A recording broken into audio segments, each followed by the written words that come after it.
Em nome da diretora da EAPSUS, doutora Adriana Pederneiras, eu quero dar boas-vindas a todos, para que vocês, e quero desejar que vocês participem e tenham bastante aproveitamento nesse tema, que eu acho que é de grande relevância para todos, que é sobre sobre a odontologia de mínima intervenção nesse tempo de Covid.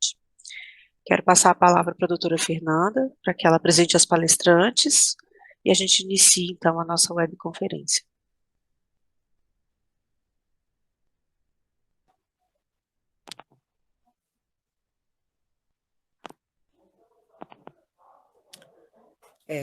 Bom dia a todos. Meu nome é Fernanda, eu sou dentista da rede SES, sou lotada aqui na UBS 1 de São Sebastião, e atualmente eu estou também colaborando na gerência de odontologia. A atual gerente é a Érica Maurien. A gerência de odontologia atual, ela busca uma gestão compartilhada, visando se aproximar ao máximo dos colegas da ponta. O objetivo é que a gente tenha ações, resultados, né? Que todas as suas ações sejam eficazes e tenham resultados. Para quem não sabe, né, a gente teve uma mudança recente na gestão central da odontologia.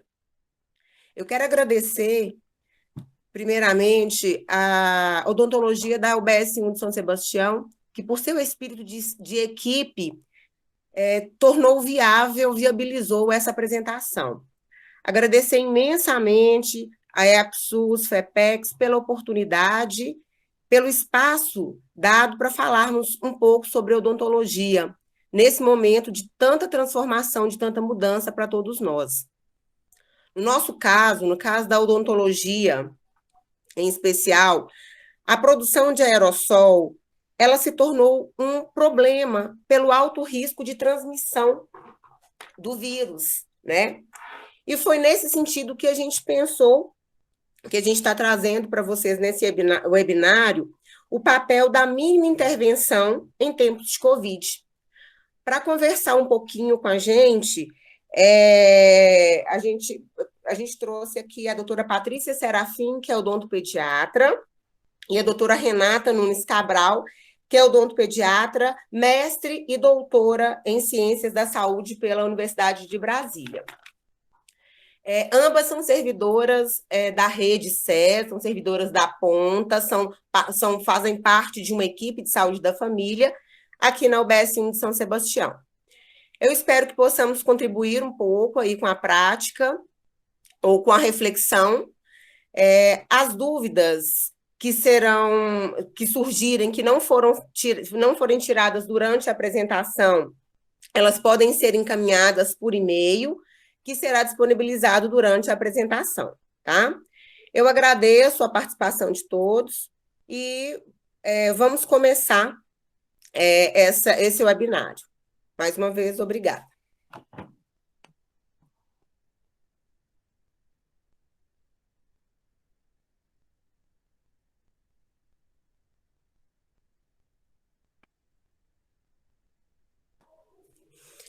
Só mais uma coisa, gente. As perguntas, elas podem ser, as que não forem tiradas durante a apresentação, podem ser feitas pelo chat, tá?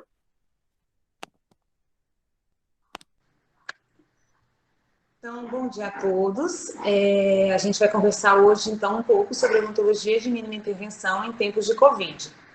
A gente sabe que a gente está passando um momento muito diferente, né? Essa pandemia que tomou conta aí do mundo todo, e realmente ela tem impactado muito nas nossas vidas, em todos os setores das nossas vidas. E não foi diferente para a odontologia, né? A pandemia, então, trouxe um impacto grande para a odontologia, e a gente, então, vive um momento que requer mudanças, né? A gente precisa realmente repensar as nossas condutas, a gente precisa de mudanças importantes nas nossas práticas, na nossa prática odontológica.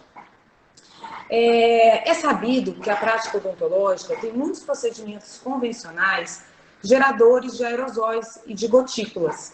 né? A gente pode usar alguns exemplos como a névoa da seringa tríplice, o spray do alta rotação, o jato de bicarbonato, o ultrassom, entre outros. E eles, essa geração de aerosol, ela favorece uma disseminação maior do vírus, aumentando o risco de contágio para os profissionais e para os pacientes. Então, realmente, a gente precisa, nesse momento, trabalhar medidas para minimizar a geração de aerosóis, para diminuir esse risco. A recomendação para o momento é que a gente postergue os tratamentos eletivos e que a gente realize, preferencialmente, os procedimentos de urgência e emergência.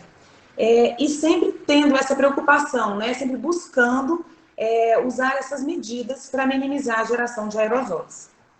E é nesse cenário, nesse momento, né, que ganha aí um destaque especial e uma importância renovada a odontologia de mínima intervenção com os seus procedimentos não invasivos, micro e minimamente invasivos. Ela tem uma abordagem conservadora, ela é baseada em conceitos modernos, né, para o tratamento da doença cárie. Ela tem uma comprovada eficácia no controle da doença. E ela não necessita do uso da alta rotação e da seringa tríplice, que são ambos geradores de aerosóis. Então, assim, vamos conversar aí um pouquinho sobre o que é, né, a mínima intervenção, o que é essa odontologia de mínima intervenção está sendo tão importante nesse momento. A odontologia de mínima intervenção, ela surgiu na época, nos anos de 90, com a publicação de alguns artigos que eles argumentavam que, apesar de todo o avanço na odontologia, na área de materiais, de equipamentos, e no próprio conhecimento da doença, né, da etiologia da doença pelos profissionais, pouca mudança havia acontecido, né, na prática odontológica em relação ao que era proposto por Black. Então, nesses artigos, eles trazem um suporte, né, evidências científicas suportando a odontologia de mínima intervenção como uma alternativa para a odontologia restauradora tradicional. São medidas de intervenção, a odontologia de mínima intervenção são medidas de intervenção que afetam o progresso da lesão cariosa, incluindo a prevenção, o diagnóstico e o tratamento. Ela diminui a perda da estrutura dentária sadia, ela aumenta o conforto do paciente, né? Os procedimentos são mais amigáveis, trazendo menos ansiedade. E ela também traz o paciente com um papel importante no controle da doença. O principal objetivo da odontologia de mínima intervenção é a gente manter, né, dentes saudáveis e dentes funcionais durante toda a vida. Então, a gente realmente conhecendo, né, melhor a etiopatogenia da doença, a gente deve focar, então, no nosso tratamento na doença, né, no combate à doença mesmo, e não tratando sequelas e sintomas. Ela tem uma filosofia onde ela coloca pacientes, o paciente e o profissional atuando juntos, cooperando, né, para uma melhora da saúde bucal, trazendo uma intervenção em complexidades progressivas. Ela diminui o sobretratamento, valoriza, né, a manutenção e o acompanhamento. Realmente a gente focar no tratamento da doença. Eu acho importante aqui falar para vocês que existe, né, uma confusão, assim, ligam muito a odontologia de mínima intervenção somente com a odontopediatria. E não é isso, né? A odontologia de mínima intervenção é uma filosofia que pode e deve ser usada para qualquer paciente, em qualquer idade e em qualquer dentição. Então, tanto para dentes permanentes quanto para dentes decíduos. E assim, existe uma confusão também, né, aproveitando aqui já para falar, sobre os procedimentos, a intervenção minimamente invasiva. Então, há uma confusão com a intervenção minimamente invasiva, relacionando a preparos pequenos e a dente decíduo, né? E não é isso. Quando a gente fala em intervenção minimamente invasiva, a gente está relacionando a quantidade de desgaste que vai ser necessário, a quantidade de tecido que vai ser necessário remover do dente. Independente se é um dente descido ou se é um dente permanente, independente do tamanho da cavidade original ou da localização dessa cavidade. E então, nesse contexto, né, que a Patrícia trouxe inicial da odontologia de mínima intervenção, a gente precisa também conhecer os pilares dessa odontologia. Quais são os pilares, então, da odontologia de mínima intervenção? Inicialmente, é preciso detectar a lesão de cárie por meio da avaliação de risco, né, desse paciente e a da atividade das lesões detectadas, porque por meio dessa detecção precoce, é possível estabelecer protocolos de remineralização de esmalte de dentina, estabelecer protocolos de medidas preventivas e, quando for necessário, intervir minimamente. E dentro disso, existem também situações em que é preciso, reparar instalações que antigamente a maioria dos profissionais optavam por substituir as instalações, e hoje a gente sabe que o reparo ele é melhor do que a substituição de uma instalação.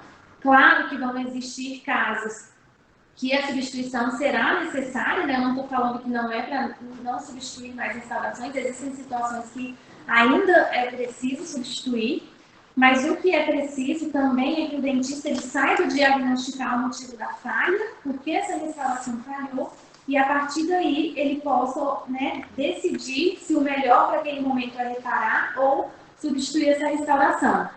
E sempre lembrando que o objetivo é manter esse dente funcional por toda a vida. Eu vou falar um pouquinho no próximo slide sobre a espiral da morte do dente. Então, toda vez que o profissional ele opta por um tratamento mais invasivo, ele tem que pensar que ele talvez esteja ali diminuindo a longevidade desse dente, diminuindo o tempo que esse dente vai permanecer funcional nessa boca. Então, optar por intervir minimamente é isso.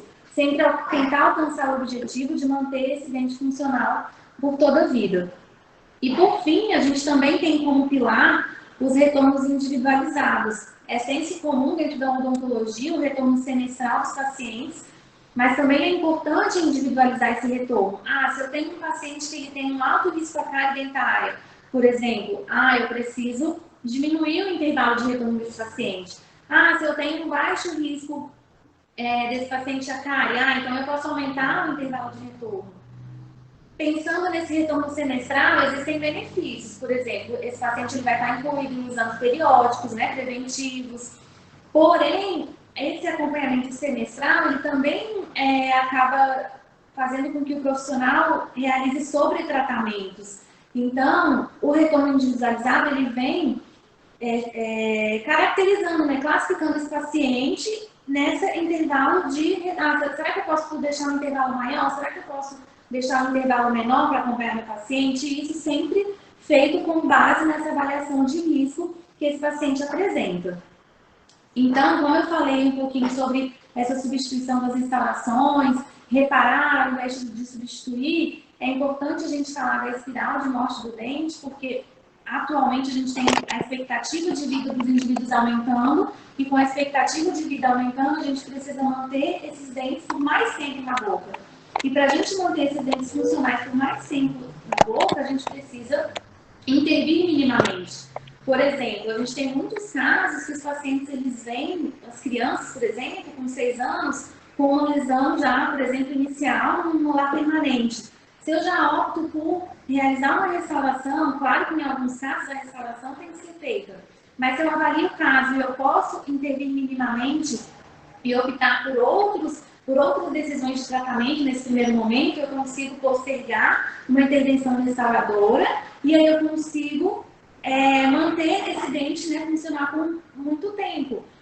Aqui nesse slide a gente consegue ver que inicialmente a gente tem uma cárie primária e a gente, né, o profissional começa realizando uma restauração pequena, aí essa restauração ela pode falhar por uma cárie secundária ou até mesmo pelo tempo, né, que essa resina dura. Por exemplo, a gente sabe que a sobrevida é em média 7 anos, então depois de 7 anos a gente possivelmente terá que trocar esse material restaurador, e aí a gente aumenta esse preparo, desgasta mais a estrutura dentária, e aí esse dente passa por diversos, né, perda de vitalidade, tem algumas consequências que acabam acontecendo aí ao longo desse ciclo, e a gente tem no final a extração dentária. Então, se o profissional sempre tentar estabelecer protocolos da odontologia minimamente invasiva, né, da odontologia de mínima intervenção, a gente acaba por prolongar, né, manter o dente funcional aí ao longo de toda a vida do paciente. É esse o objetivo.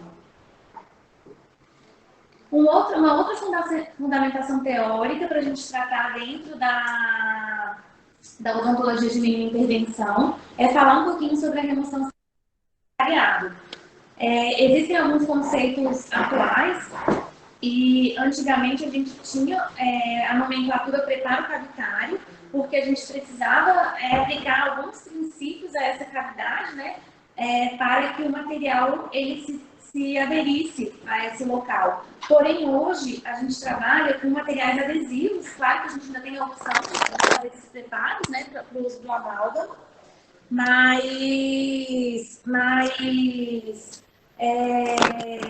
utilizando materiais adesivos, a gente não precisa realizar preparos cavitários. A gente precisa fazer a remoção do tecido cariado, porque o material, por si só, ele vai se aderir à cavidade. Então, hoje a gente, ao invés de preparo cavitário, a gente pode falar em limpeza da cavidade, em remoção do tecido cariado, e a gente também tinha um conceito de que era preciso remover todas as bactérias dessa cavidade para realizar a restauração. E hoje, a gente também sabe que se a gente mantiver, né, algumas bactérias, por exemplo, na parede de fundo, naquele tecido que é passível de remineralização, realizando um selamento um selamento adequado da minha restauração, impedindo que esse substrato ele alcance essa zona bacteriana, a gente também não vê mais a progressão da doença cárie. Então, eu vou falar um pouquinho. Antigamente, a gente tinha como termo a remoção parcial de tecido cariado.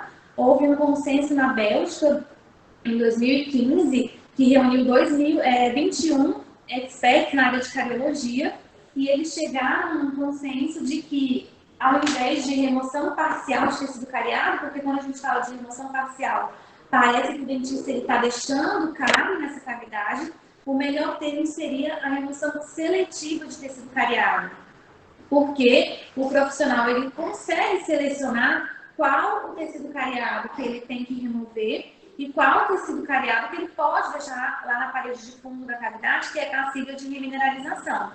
Então, hoje, a remoção parcial foi substituída por remoção seletiva. A técnica do ART, ela é realizada por meio da remoção seletiva. Então, todas essas variadas nomenclaturas, né, que causavam uma certa confusão no passado, hoje, elas foram substituídas pela remoção seletiva.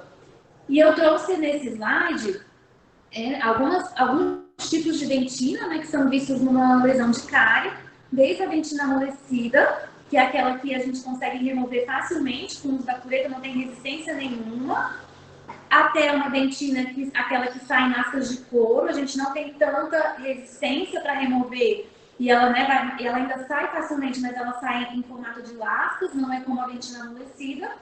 A gente chega na dentina firme, que a gente já encontra certa resistência, até a dentina dura, que é aquela dentina que realmente o dentista ele precisa forçar mesmo aquele tecido para conseguir fazer a remoção.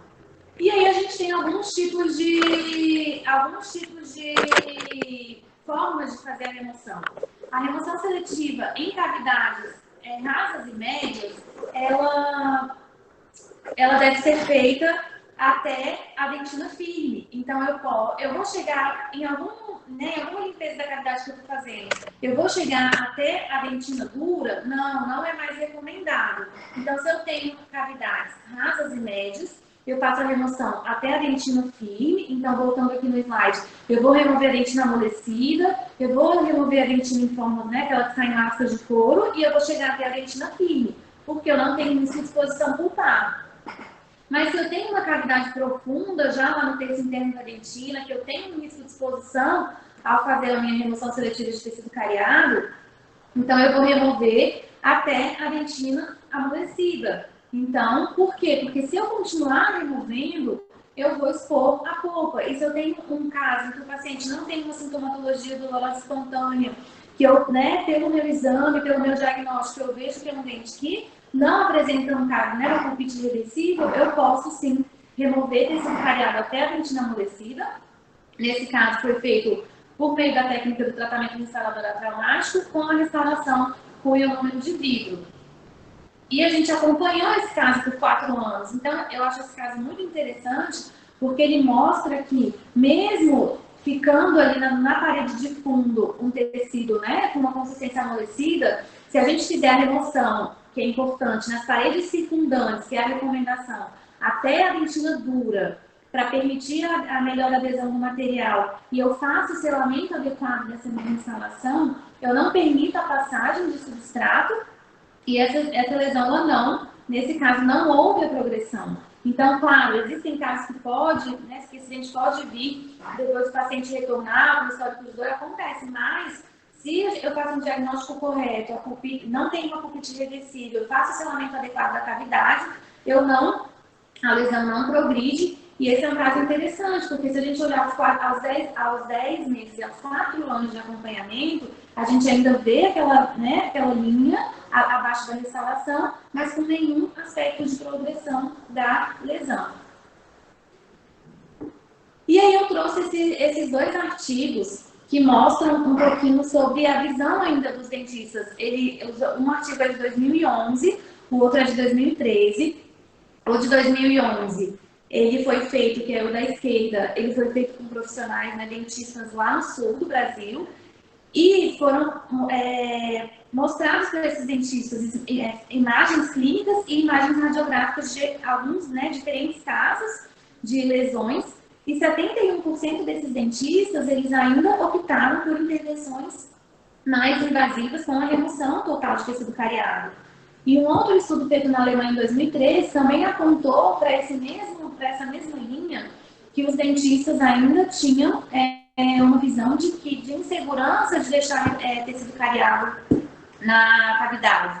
Então, eu trouxe esses 2 artigos porque ainda hoje é comum a gente, né, escutar, mas eu estava curetando e aquele tecido ali, né, com uma consistência amolecida, acho que eu vou tirar, e eu acabo tendo uma conduta invasiva, sendo que já existe evidência. Se eu fizer uma remoção adequada nas paredes circundantes, fazendo a remoção até o tecido, né, a dentina dura nas paredes circundantes, e deixando só na parede de fundo, nessas cavidades mais profundas, permitindo um adequado selamento do material dessa restauração, eu consigo sim evitar a progressão da doença cárie. E aí, dentro dessa filosofia, é importante falar um pouquinho das tomadas de decisão dentro da filosofia de mínima intervenção. E aí, o que a gente precisa falar? Existem tratamentos não invasivos, tratamentos microinvasivos, tratamentos invasivos, sempre falando, né, de tratamentos minimamente invasivos. E a gente, dentro dos tratamentos não invasivos, a gente tem o controle da dieta, o uso adicional de fluoretos e o controle do biofilme, que é sempre importante, aliado, né, por exemplo, a realização de uma restauração ou a realização de um tratamento microinvasivo, o profissional está sempre teclando, né, sempre pisando naquela tecla do controle da dieta com o paciente, no controle do biofilme, no tratamento da fluoretada, na escovação. E dentro dos tratamentos microinvasivos, existe a opção do uso dos selantes, que eu vou falar um pouquinho, e da infiltração resinosa. A infiltração resinosa eu não vou tratar aqui hoje, a gente não tem muito tempo, é um material que a gente também não tem disponível aqui na Secretaria de Saúde. E claro, meu e-mail vai estar disponível no final da apresentação. E quem quiser falar um pouquinho, né, tiver interesse, eu posso enviar alguns artigos, mas hoje eu vou tratar mais sobre a nossa realidade aqui na Secretaria de Saúde.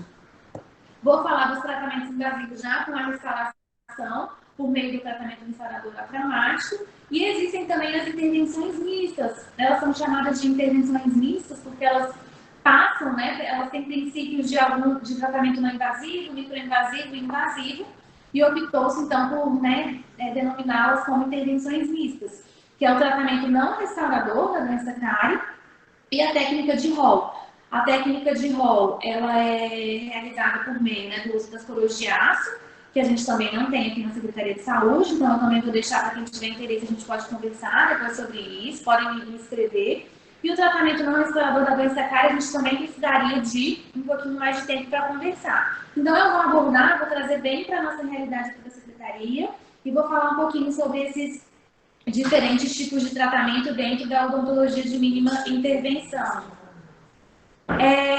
Então, vamos supor que um profissional detectou lesões inativas de esmalte e dentina. Então, lesões inativas de esmalte e dentina, a tomada de decisão fica ali, né, em acompanhar essas lesões. Se eu encontro lesões de cárie ativa e eu tenho um esmalte não cavitado, eu posso pensar numa escovação supervisionada, num infiltrante resinoso, num verniz fluoretado, no uso do diamino fluoreto de prata e no selante de fósforos e fissuras. Então, eu vou falar um pouquinho sobre esses diferentes tipos de tratamento para lesões de cárie em esmalte não cavitado e microcavitado, que também entra aí no verniz, no diamino fluoreto de prata e no selante de fósforos e fissuras. Aí alguns podem perguntar, né? Mas agora no Covid a gente não está trabalhando, né, com esses casos, a gente está atendendo só urgência e emergência. Mas eu achei interessante a gente falar um pouquinho no início da apresentação sobre isso, porque a odontologia de mínima intervenção ela ganhou um foco agora, com o coronavírus. E a ideia é que a odontologia de mínima intervenção ela seja perpetuada, que quando, né, normalizar, depois desse pico da pandemia, a gente puder, né, começar a atender os pacientes, não só tratamentos de urgência e emergência, a gente possa trabalhar dentro da odontologia de mínima intervenção e adotar essas técnicas, né, e esses protocolos que eu vou falar um pouquinho para vocês. Então, falando um pouco da escovação supervisionada, eu acho esse caso muito interessante. Ele foi feito lá no Hospital Universitário de Brasília. Eu trouxe muitos casos, né, do Hospital Universitário de Brasília, de quando eu atuei lá também. E aí, aqui o paciente chegou com lesões de cárie ativas, né, no esmalte, nos dentes anteriores. A gente consegue observar na primeira foto até uma gengiva edemaciada, inflamada, e aí foram passadas orientações, né, do controle da dieta, de escovação, da pasta dental fluoretada. Lógico que nesse caso a gente teve a adesão da família, que é importante. Para o caso, né, estou falando aqui desse paciente infantil, mas do paciente adulto a gente também precisa da adesão do paciente adulto. E quando esse paciente retornou, a gente consegue observar que realmente funcionou, porque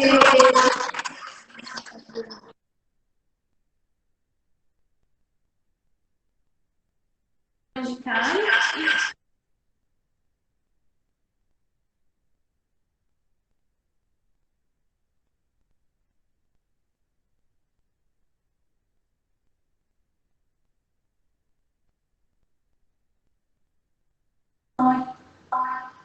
deixa do jeito que tá, né?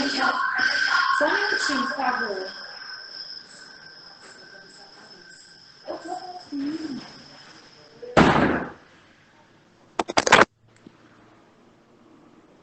Então, voltando aqui, a gente teve um probleminha.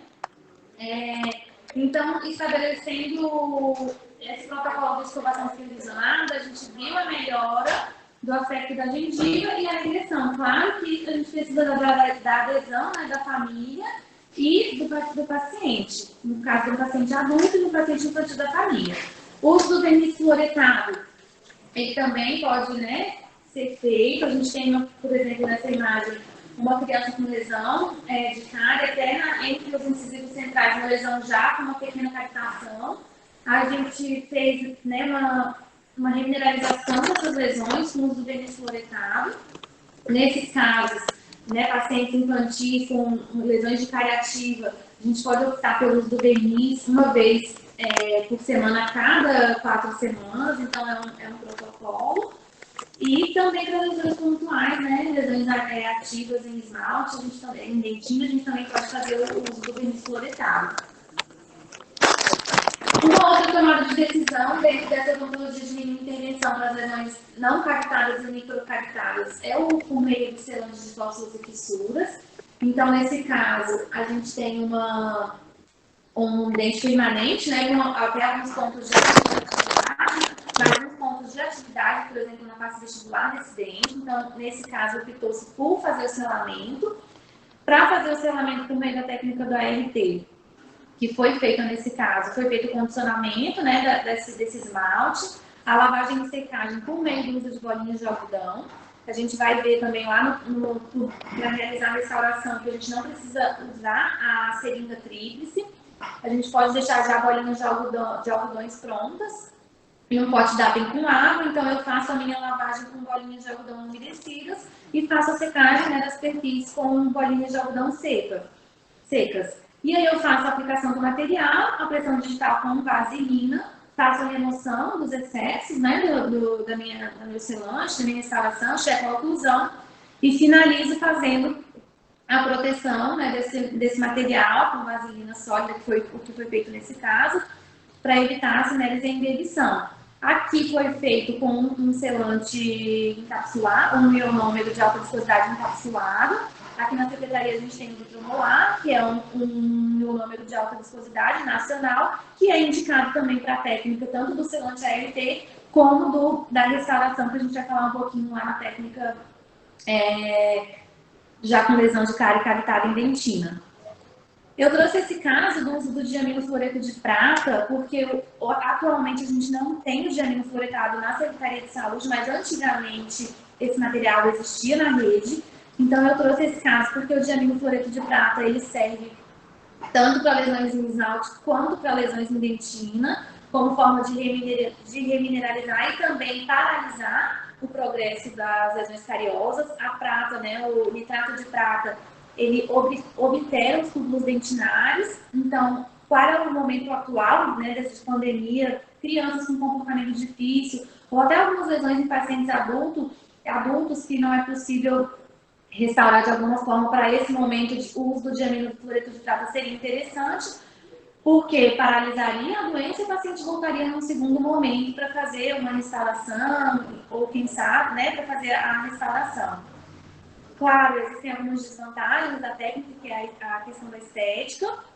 Então, principalmente para o dente inferior, a gente consegue observar na imagem que não fica estético. Então, os pais, né, o paciente, ele não costuma achar bonito e não se sente confortável com esse tipo de tratamento. Então, existe a conversa do profissional com o paciente, a orientação, falar do momento que a gente está vivendo, se for o caso de usar esse material, e explicar que no segundo momento poderia ser feita a restauração. Então, eu trouxe aí como opção, e para a gente ver que existe, que é possível também trabalhar com o diamino-fluoreto de prata.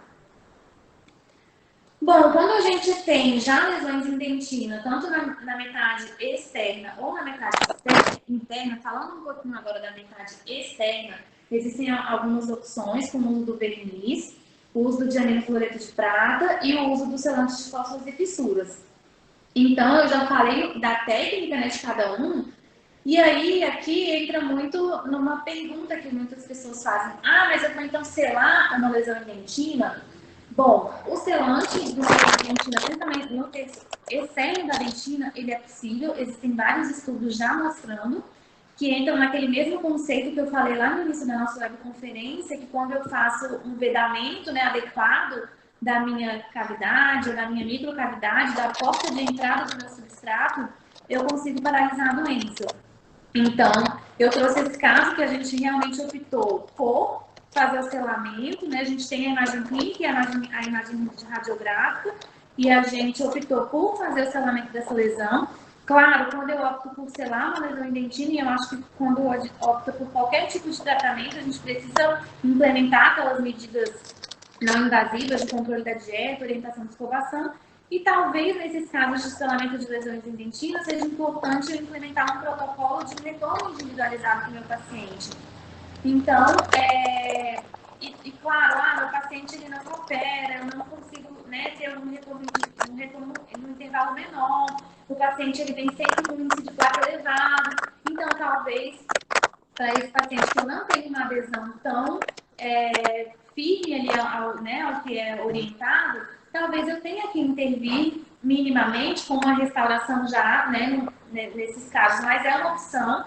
E eu acho importante a gente trazer que quando a gente consegue esse vedamento, né, na nossa microcavidade, na nossa cavidade, e esse substrato ele não alcança a zona bacteriana, a gente consegue sim paralisar a progressão da doença. E quando a gente tem já casos da dentina cavitada na metade interna, eu vou falar mais sobre o ART, mas como eu avisei lá no slide anterior, eu estou disponível para a gente trocar, eu posso mandar artigos, enfim. Mas eu vou focar aqui no tratamento restaurador atraumático. E é importante a gente pontuar alguns passos, né? Os passos clínicos do tratamento restaurador atraumático. O ART, ele já é bem difundido entre os profissionais, mas existem alguns detalhes que são importantes para a gente ter uma longevidade da nossa restauração feita por meio do tratamento restaurador atraumático. Então, é importante o isolamento, pode ser o isolamento relativo, quando a gente trabalha com o ionômero de vidro, a remoção seletiva de tecido cariado, como eu já expliquei, por meio de instrumentos manuais.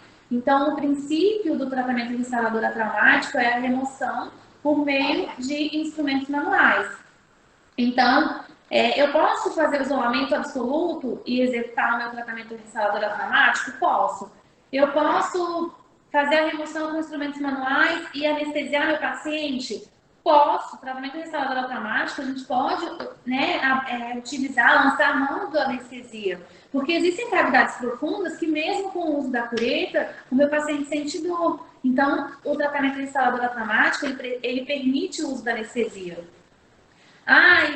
E a restauração é só com o ionômero de vidro? O tratamento restaurador atraumático, ele preconiza a remoção seletiva com cureta de dentina, mas eu posso restaurar o meu dente com o ionômero de vidro ou com resina composta, porque a base é que a restauração seja feita com um material adesivo. Então, se eu posso sim remover o meu tecido cariado com cureta de dentina e restaurar o meu dente com material adesivo, um ionômero de vidro ou uma resina composta. A única coisa que eu vou fazer, que não vai mais entrar dentro do tratamento restaurador atraumático, é se eu usar a alta rotação ou a baixa rotação para remover cárie. Porque aí a gente foge do princípio da remoção de tecido cariado com curetas de dentina. Então, existe até uma nomenclatura aí que a gente ouve muito na literatura, que é o tratamento restaurador atraumático modificado, que aí traz o uso do isolamento absoluto, da anestesia, mas isso não existe. O tratamento restaurador atraumático, se eu faço a remoção seletiva com curetas, com isolamento absoluto, realizando anestesia, eu estou fazendo o ART, né? Não existe essa nomenclatura que comumente a gente ouve do ART modificado. Feita então a remoção, eu vou fazer o condicionamento com ácido fraco por 10 segundos, vou lavar e secar com o uso das bolinhas de algodão, como eu falei lá no selante, que também foi feito por meio da técnica ART. A inserção do ionômero de vidro, aqui no caso, né? Ou como eu falei, pode ser restaurado com qualquer material adesivo. Aqui a gente focou no ionômero de vidro, sempre lembrando que é o de alta viscosidade. Pressão digital com vaselina por 10 a 20 segundos e remoção dos excessos antes da presa final e a proteção depois da remoção dos excessos. Então, falando um pouquinho do material para ser utilizado, então sempre lembrar que o material recomendado para o ART, que é um tratamento definitivo, o ART não é um tratamento provisório, é um tratamento definitivo e deve ser feito com o ionômero, quando for feito com o ionômero de vidro, com o ionômero de vidro de alta viscosidade. Aqui eu trouxe alguns dos materiais que têm um melhor desempenho ao longo do tempo, mas como eu falei aqui na secretaria, a gente tem o vitromolar, que também é um ionômero de alta viscosidade, e entre os ionômeros nacionais é uma opção muito boa. Então, a gente tem material aqui na rede, a gente não tem o ionômero encapsulado, o ionômero encapsulado ele não permite que a gente altere a proporção, né, líquido-pó, que às vezes acontece com o ionômero que não é o encapsulado, e é importante, eu estava lembrando aqui que a gente ouve muito também, eu quero o ionômero mais molinho, eu quero o ionômero mais durinho. Isso altera as propriedades do material e com certeza a gente vai ter uma falha restauradora se a gente pedir essa alteração na proporção líquido e pó. Então é muito importante que seja a colherzinha do QTAC, a colherzinha do FUD, a colherzinha, né, o medidor do vitromolar, para a gente não alterar a proporção que foi recomendada pelo fabricante. Então, não existe também o ionômero mais molinho e o ionômero mais durinho. É o ionômero com uma gota, né, depende aí da recomendação do fabricante, mas uma gota, e a medida do medidor ali proposto pelo fabricante. Então, todos esses detalhes eles são importantes para a gente realizar o tratamento da melhor forma e conseguir aí o máximo dessa longevidade, né, dessa restauração sem falhas. Claro que vão existir falhas ao longo do tempo, todo material ele tem um período, mas a gente precisa sempre estar dentro desses, né, se atentar a esses detalhes para a gente conseguir o máximo de excelência nos nossos protocolos. Então, aqui eu trouxe esse caso para exemplificar uma abertura por meio do tratamento restaurador traumático, sem o uso da alta ou da baixa mutação. É importante ter o kit ART. Aqui na secretaria a gente também tem, né, o kit ART. Eu até fotografei um kit aqui da nossa UBS. Então, a gente tem o kit ART disponível. Eu trouxe um caso que o paciente tinha uma dor provocada, foi feita a radiografia, realmente foi detectada a lesão em dentina.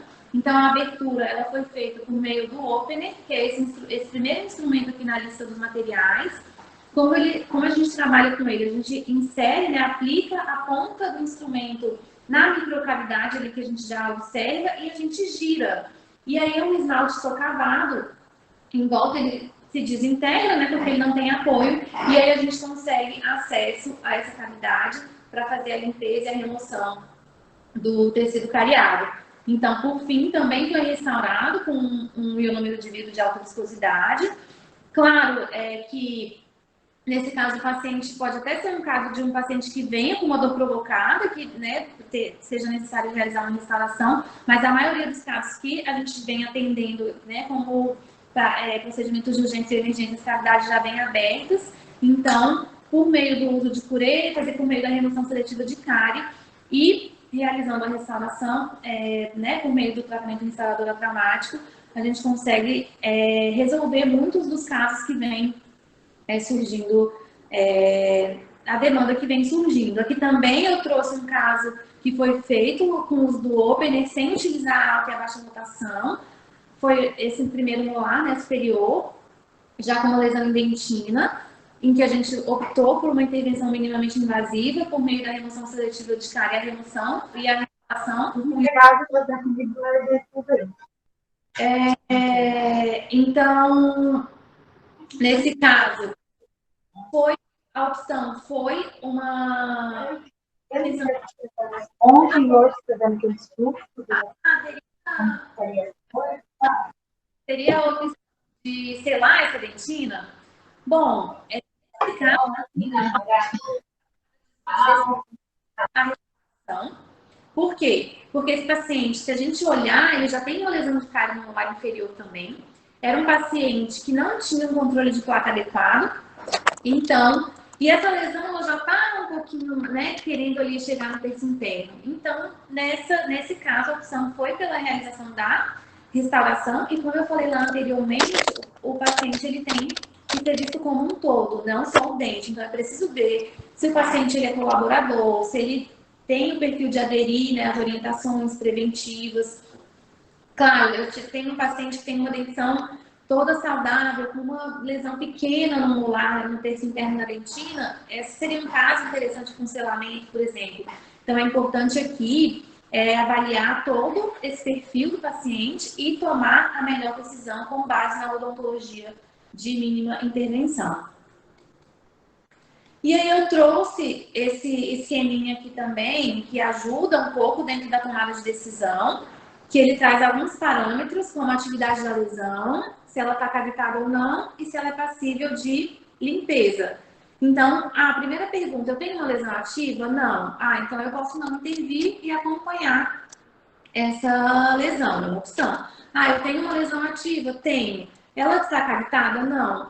Então se ela não está cavitada, eu posso acompanhar, ou eu posso realizar um selante, não, eu vou intervir, fazer uma intervenção microinvasiva. Agora, se eu tenho uma lesão ativa cavitada, eu preciso saber se ela é passível ou não de limpeza. Se ela for passível de limpeza, ela vai entrar dentro daquelas intervenções mistas que eu não tratei aqui, e também intervenções microinvasivas. E se ela não é passível de limpeza, então eu vou intervir, como o caso, né, da restauração, realizar uma intervenção minimamente invasiva, ou, se for o caso, né, a gente já tem uma pulpite reversiva, intervenções, né, invasivas, tratamento endodôntico, que aí eu faço a minha tomada de decisão dentro desses parâmetros. Agora a Patrícia ela vai voltar falando um pouquinho no que a gente está vivendo aqui na UBS 1, nos tempos de Covid, e tentando mostrar um pouquinho da odontologia de intervenção dentro disso, e falar um pouquinho também, e quando não é possível, quando o paciente já vem com um caso que não é possível mais intervir minimamente. Então ela vai falar um pouquinho sobre a nossa realidade aqui. Então, gente, como a Renata colocou aí para vocês, né? A odontologia de mínima intervenção, ela pode e tem nos ajudado muito nesse período agora, né, de Covid.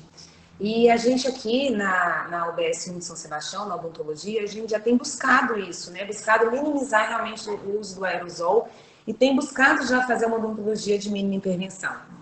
Então, assim, no momento, os nossos atendimentos preventivos, os nossos atendimentos eletivos, né, os grupos, eles são todos suspensos, postergados. Então, a gente tem buscado outras formas da gente fazer promoção de saúde para a nossa comunidade. A gente tem tentado, assim, usar, evitando aglomeração, né, fazendo uma abordagem individual para cada um, para cada família. A gente tem aproveitado alguns momentos, como a campanha de vacinação, o próprio acolhimento, né, na porta da UBS, a testagem do Covid, né, nos postos de testagem do Covid.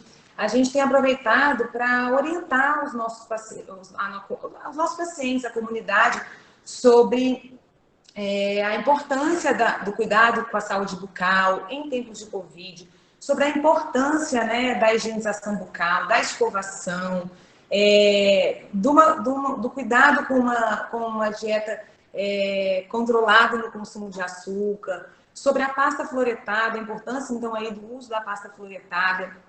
E a gente tem distribuído kits para eles de higiene, né? De higiene bucal, tentando dessa forma não deixar a nossa população totalmente desassistida. E falando para vocês também um pouquinho, né, dos tratamentos, a gente segue aqui também fazendo os tratamentos de urgência, né? A gente trouxe essas fotos agora aqui para ilustrar para vocês uma grande parte da nossa demanda. A gente recebe sempre aqui pacientes queixando dor provocada, apresentando dentes cavitados, sejam dentes descidos ou dentes permanentes, com lesões de cárie profunda. Então, nesses casos, a gente tem feito o atendimento sem geração de aerosol, a gente tem usado a técnica do ART, fazendo remoção seletiva de cárie, buscando aí manter a vitalidade pulpar, evitando uma exposição pulpar, né? E restaurando, fechando esses dentes com o uso do cimento de ionômero de vidro. Trouxemos também um outro caso, esse caso, essas fotos agora são realmente de um caso aqui da UBS, foi feito aqui esse atendimento. Essa paciente nos procurou já com dor espontânea, já fazendo uso de analgésico, queixando dor, piora de dor no período da noite. Então, ela foi diagnosticada com uma pulpite irreversível, né? Ela foi atendida e, nesse procedimento, conseguiu fazer todo o atendimento de urgência da paciente, o acesso do dente, sem nenhum uso de aerosol. Todo o acesso foi feito usando curetas, usando instrumentos manuais, né? E não foi preciso também o uso da seringa tríplice. Então, minimizando aí o risco para o paciente e para os profissionais envolvidos. Essa paciente, a gente sabe que esse dente foi feito o tratamento de urgência para que realmente ela possa, né, ficar aí tranquila, sem dor, mas ela ainda vai precisar de um segundo momento para concluir esse tratamento e para fazer a endodontia. E a gente segue, né, em todos os nossos atendimentos, a gente segue buscando aí, seguir as normas de biossegurança, tomando todos os cuidados possíveis. E não é diferente quando a gente requer o uso do alta rotação. Então, em algumas situações, a gente não tem como fugir, né, do uso do alta rotação e da geração do aerosol, então a gente segue usando, né, todos os princípios e todas as recomendações da biossegurança. E quem sabe, né, a biossegurança em tempos aí de Covid pode ser o tema de um próximo webinário da FEPEX para a gente, né? Acho que seria bem legal. A gente, assim, é isso, né? A gente vai terminando aqui, né, a nossa a prestação ideal do hoje de de intervenção. Acho que como a Renata falou muito para vocês, gente, e colocou aí tão bem, né? A odontologia de mínima intervenção, ela realmente está sendo muito importante agora, mas que não seja só agora, né? Que ela seja importante para a gente no pós-pandemia também, aliás, sempre. A gente mudar paradigma, a gente prezar exatamente por essa importância, né, de ter dentes saudáveis e funcionais durante toda a vida. A gente agradece a atenção de vocês e a gente agora vai passar para responder as perguntas que estão aí no chat, conversar mais um pouquinho com vocês. Eu e a doutora Renata estamos usando o mesmo áudio, gente. A gente pede desculpas aqui pela confusão aqui, que a gente tentou resolver, né, para ficar mais claro para vocês, mas é porque a gente está usando o mesmo áudio aqui para tentar minimizar aqui os problemas de áudio aqui onde a gente está falando, tá bom? Mas vamos escutar agora um pouquinho as perguntas, né, as dúvidas que surgiram.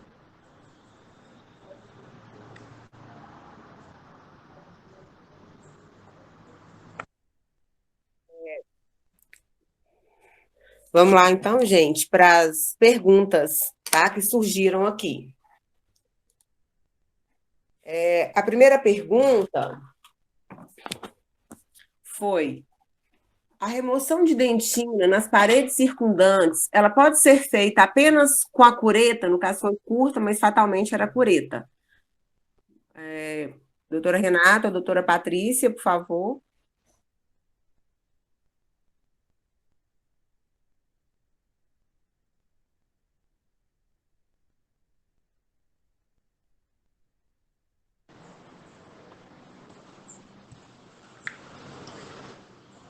Oi, só um minutinho.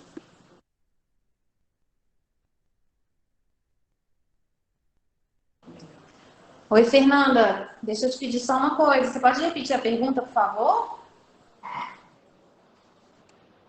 Vamos lá.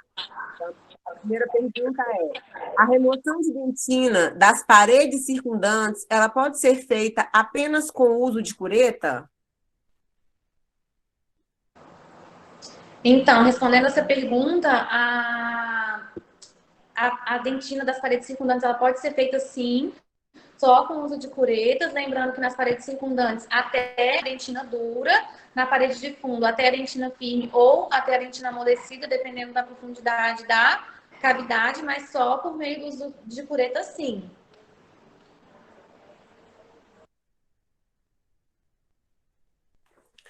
A próxima é: a remoção seletiva de tecido cariado já é uma técnica sedimentada para ser utilizada em pacientes adultos? Respondendo essa pergunta, a técnica de remoção seletiva de tecido cariado, ela é sedimentada sim, tem evidência sim, não só dentro da odontopediatria, mas para dentes descidos e para dentes permanentes. Então, ela é sedimentada, ela tem evidência e ela deve ser utilizada tanto em pacientes infantis quanto em pacientes adultos.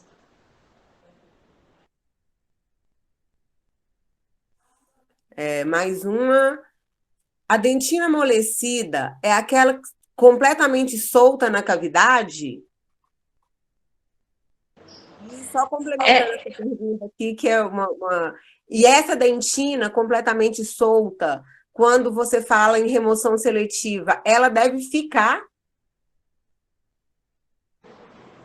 em cavidade? Então, a dentina amolecida é realmente aquela que, né, que ela é completamente solta da cavidade, então ela não tem resistência nenhuma. ao instrumento manual, então com a cureta mesmo ela vai se soltando facilmente. E quando a gente tem uma lesão profunda, um risco de uma exposição pulpar, eu realmente deixo essa dentina amolecida somente na parede de fundo, com o intuito de não expor a polpa. Claro que eu fiz todo o meu diagnóstico, né? Como eu falei durante a aula, o caso é de uma dor provocada, eu não tenho uma pulpite, no caso de uma pulpite reversível, então eu deixo essa dentina amolecida somente na parede de fundo e realizo o meu tratamento restaurador.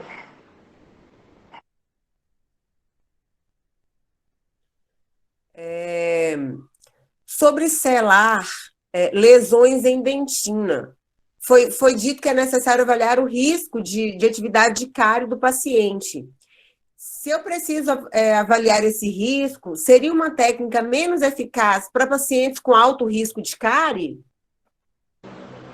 Na verdade, a palavra não é eficácia, né? As técnicas, elas existem, elas têm evidência, mas como eu falei, se eu tenho um paciente que eu não tenho adesão ao tratamento, que ele vem sempre com um índice de placa, ele não colabora, talvez a opção melhor para esse paciente seja a minha intervenção por meio da restauração, por meio da remoção seletiva de cárie, porque sem essa colaboração do paciente, talvez eu tenha, né, uma falha mais rápida do meu selante, quando comparado com a minha restauração.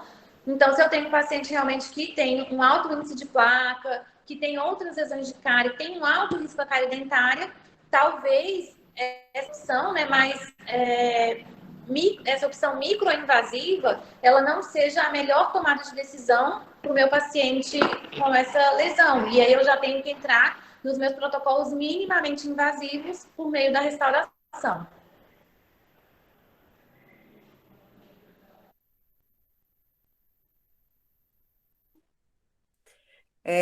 Tem mais uma pergunta. Quando feito somente o selamento de lesões em dentina, qual o período indicado de retorno do paciente para reavaliação e acompanhamento? Acompanhamento clínico somente ou radiográfico também?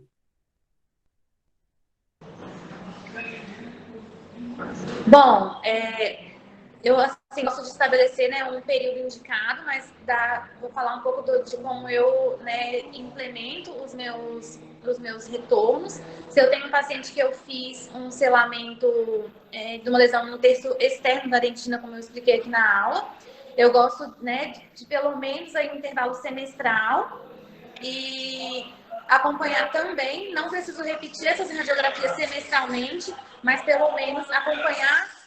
Só um minuto que está passando um caminhão de som aqui. Pronto. Então, o acompanhamento ele radiográfico pelo menos anualmente e o acompanhamento clínico de 6 em 6 meses, quando, claro, o paciente ele tem todo aquele perfil, né, colaborador e uma higiene boa, toda aquela questão do controle dos tratamentos ali não invasivos, controle de dieta, escovação, uso da pasta dental fluoretada. Mas não precisa repetir essa radiografia de 3 em 3 meses, de 6 em 6 meses. É um acompanhamento clínico semestral, por exemplo, e uma radiografia anual para checar ali que está realmente não havendo a progressão da doença. Bom,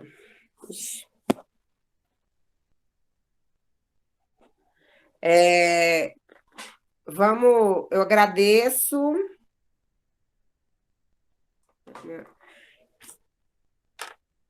Bom, gente, tem algumas outras perguntas que nosso tempo já está estourando. Tem algumas outras perguntas que foram colocadas aqui.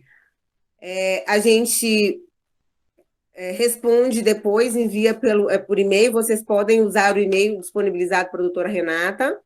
Agradecer imensamente aí a doutora Renata, a doutora Patrícia, pela disponibilidade, por topar esse desafio aí. Mais uma vez, agradecer a AppSUS e é isso. Espero que a gente tenha outras oportunidades de conversar um pouco mais sobre odontologia. Bom, gente, eu quero agradecer a gerência de odontologia, a Patrícia, a Renata, a Fernanda por essa parceria, que é sempre tão honrosa para a gente, e quero dizer que a AppSUS está à disposição de vocês para os próximos eventos, para as próximas solicitações de ações educativas que vocês desejem, e para nós foi um prazer participar, né, e assistir com tanta objetividade e simplicidade aquilo que eu acredito que a odontologia nesse momento de pandemia está precisando, né? Muito obrigada e até a próxima. Estão pedindo aqui no site que coloquem de novo o e-mail, se vocês puderem botar no chat o e-mail. Ah, tá. Tá bom? E aí vocês colocam o e-mail para que enviem as perguntas, e eu agradeço a presença de todos. Está encerrado o webinário.